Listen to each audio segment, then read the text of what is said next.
Elise Perry delivered an over per match throughout the first 6 games.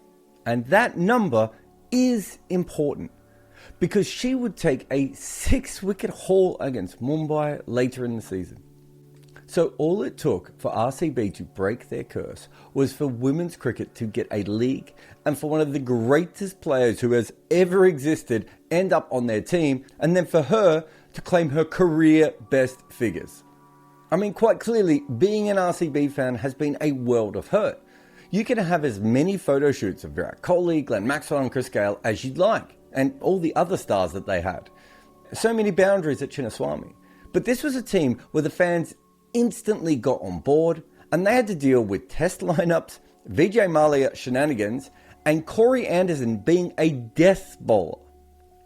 I mean, supporters of RCB have lived through pain. And if any fan base deserved this, it was them. If you need a VPN, go Nord. Use nordvpn.com/Kimber to get a 2-year contract with a discount, plus 4 extra months, plus gifts in some markets. It's completely risk-free with Nord's 30-day money-back guarantee. The link is in the show notes. Protect your computer like a blocker protects the stumps with NordVPN today.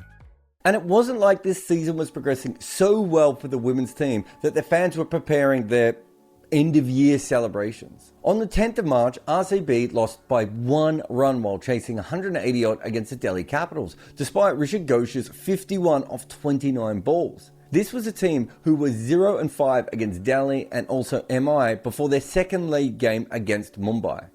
That is an incredibly poor record against the 2 best sides across the seasons.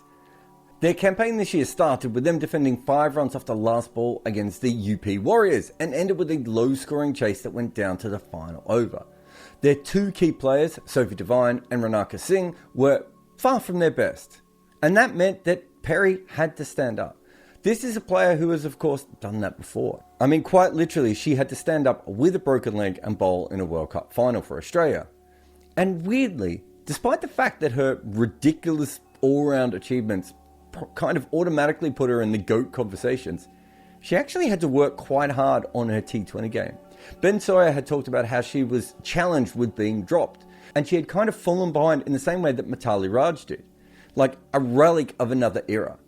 But for RCB, we saw the new Perry. And what about her batting partner, Risha Ghosh? The talented keeper-batter played some of her best knocks when RCB were in trouble. Her partnership with Perry against Mumbai came when they were 39 for 3. Her 62 from 37 against UP Warriors was in their first match after coming in at 54 for 3. And against Delhi in that loss we talked about earlier, she brought the equation down to 2 required off 1 ball. Previously it had been 89 needed off 49. But another big part in RCB having a much better season this time was down to Shruti Mandana. She had returned to form. In 2023, she scored 149 runs in 8 innings. This time she doubled that total and finished 4th on the top run getters list. Her scores carried them through the fact that Heather Knight didn't play and Divine's form just never quite showed up. And she explained that her decision to skip the WBBL and play domestic cricket was planned for 2 reasons. To be able to identify domestic talent from first-hand experience, and also just to get her own basics right again.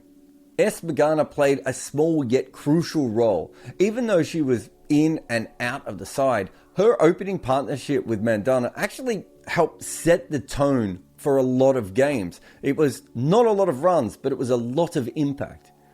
But the most fascinating part of RCB's title-winning campaign was their spin quartet of Shreyanka Patel, Sophie Molyneux, S. Asher and Georgie Wareham. 2 leggies, an offie and a left-arm finger spinner. Sounds like the beginning of a really bad joke by your dad. The fact that 3 of them could also bat made it a much more well-rounded team as well. When Mumbai Indians needed 20 runs in the last 3 overs of the eliminator with Harmanpreet Kaur and Amelia Kerr, at that point, the win predictors were definitely not in their favour. RCB's spinners turned, pun intended, that game around. Georgie Wareham is competitive. In fact, in the nets, she was thinking about the next World Cup when she would be bowling to Mandana. And she played a part with the bat in that one. But it was really Shreyanka who changed things by dismissing Harmanpreet in the 18th over. And Shayan showed promise on both sides of the ball in the inaugural edition of the WPL, but she followed that up by being the highest wicket taker in the CPL of 2023 and then making her international debut for India. The talent is pretty obvious. But Shayan did not have a great start to this actual tournament, picking up 2 wickets in the first 4 matches at Chinnaswamy. However, her tally of 11 wickets in the Delhi leg completely turned it around and she ended up with a purple cap. That is quite the in-season comeback. In her own words, she is a different beast when there's a little bit of turn out there. And in the final, she dismissed, checks notes, Meg Lanning and also cleaned up the tail. She took her second 4-wicket haul against the Capitals this season. India Today did an exclusive interview with her coach, Arjun Dev, and he talked about how her confidence was a standout trait for her. And you could see it in the way she bats, bowls and fields. And Mandana kept talking about how they were tracking Molnu's progress because she was injured. Her selection made a lot of sense because RCB used her as an all-phase bowling option and floated her around with the bat. She kind of just fielded every hole, which is the ideal thing for an overseas player. She started the tournament by defending 5 runs off the last ball in the opening match, or 11 runs off the final over if you want to do it that way, and she was pivotal in RCB's final win. She dismissed Shafali Varma, Jemima Rodriguez and Alice Capsey in the 8th over in the innings, and the team never really looked back after that.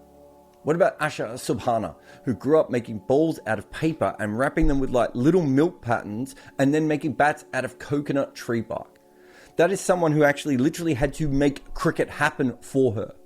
And then she got stuck in the domestic circuit for a decade. Low paid, poor conditions, the sort of thing that you only do if you truly love the game.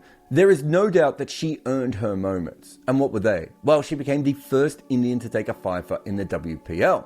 And that would be enough. But she also defended 12 runs in the last over of the eliminator. And I'm not sure how anyone played her with bats made out of bark. And why do I mention all these players? Because this is the team that broke the RCB curse. Vijay Mallya is not just in exile, he has been exorcised. Those fans who have lived through all the mismanagement, terrible signings, allergy to picking bowlers and everything else finally have a win. And those fans completely supported this team. For them, gender meant less than the badge on the chest. They earned this win as much as the players out on the field. On the 10th of March, when the RCB fans had just another heartbreaking loss to throw on their collection, Risha Ghosh couldn't get them over the line. A week later, against the same team, she hit the winning runs. But it wasn't as great an innings as the one before.